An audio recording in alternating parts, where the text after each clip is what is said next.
2025 की शुरुआत। देश के बड़े उद्योगपति संजय कपूर का अचानक निधन। एक पल में परिवार के लिए सदमा और साथ ही सवालों का पहाड़। सवाल ये कि बिजनेस साम्राज्य अब किसके हिस्से में आएगा। ये साम्राज्य सिर्फ बिजनेस नहीं था, इसमें ऑटोमोबाइल, रियल एस्टेट, इन्वेस्टमेंट्स और फैमिली ट्रस्ट होल्डिंग्स तक सब कुछ शामिल है। लेकिन असली ड्रामा ये है कि संजय कपूर ने कोई पब्लिकली मान्य वसीयत यानी विल नहीं छोड़ी। अब पूरा परिवार और अदालतें उलझ गई हैं इस वारिस की गुत्थी में। संजय कपूर की पर्सनल लाइफ भी किसी फिल्मी स्क्रिप्ट से कम नहीं रही। पहली शादी 1996 में फैशन डिजाइनर नंदिता मेहतानी से हुई, लेकिन 4 साल बाद 2000 में तलाक। कोई बच्चा नहीं, इसलिए नंदिता का इस विरासत से कोई लेना देना नहीं है।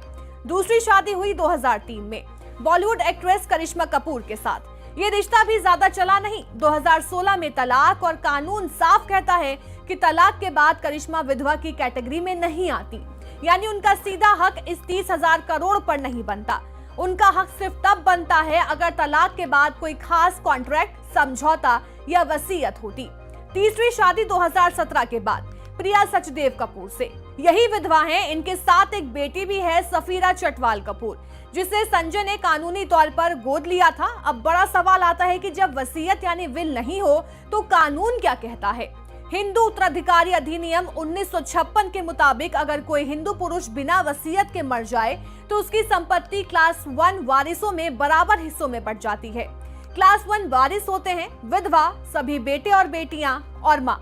और अगर कोई बेटा बेटी पहले ही गुजर चुका हो तो उनके बच्चे इसमें कोई ज्यादा कम नहीं होता।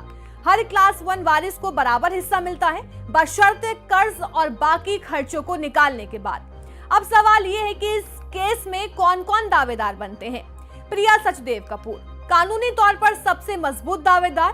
सफीरा चटवाल कपूर, मीडिया रिपोर्ट्स के मुताबिक संजय ने उन्हें गोद लिया था। अगर ये तथ्य अदालत में साबित हो गया तो उनका हक उतना ही होगा जितना किसी जैविक बच्चे का होता है। रानी कपूर यानी संजय की मां, क्लास 1 वारिस होने के नाते उनका भी बराबर हक बनता है। करिश्मा कपूर की संतानें, चूंकि वो संजय की जैविक संतान है, इसलिए उनके नाम पर भी संपत्ति का हिस्सा जाएगा। अब अगर मान लीजिए कोई वैध वसीयत मिल जाती है तो फिर खेल पूरी तरह बदल सकता है। ड्रामा यही खत्म नहीं होता। रानी कपूर यानी संजय की मां दावा करती है कि 2015 की एक वसीयत मौजूद है। अगर अदालत इस वसीयत को वैध मान लेती है तो क्लास 1 वारिसों का बराबरी वाला खेल वहीं खत्म हो जाएगा। इसके अलावा कपूर परिवार की करोड़ों की संपत्ति अलग अलग ट्रस्ट और होल्डिंग स्ट्रक्चर्स में बटी हुई है। मतलब हो सकता है कि पूरा 30,000 करोड़ अदालत में बंटने वाला हिस्सा ना हो। ट्रस्ट तय करेगा कि कौन सा हिस्सा सीधे परिवार को मिलेगा और कौन सा बाहर रहेगा। तो अभी की तस्वीर ये है कि अदालत वसीयत की वैधता पर विचार कर रही है।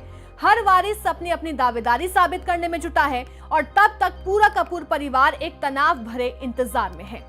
कहानी अभी अधूरी है। क्या संजय कपूर की 30,000 करोड़ की विरासत कानून की किताबों के हिसाब से बराबर बटेगी, या फिर कोई वसीयत सामने आकर पूरा खेल बदल देगी? अगला अध्याय अदालत ही लिखेगी, लेकिन तब तक ये संपत्ति संग्राम पर हर किसी के लिए एक सस्पेंस थ्रिलर बना हुआ है।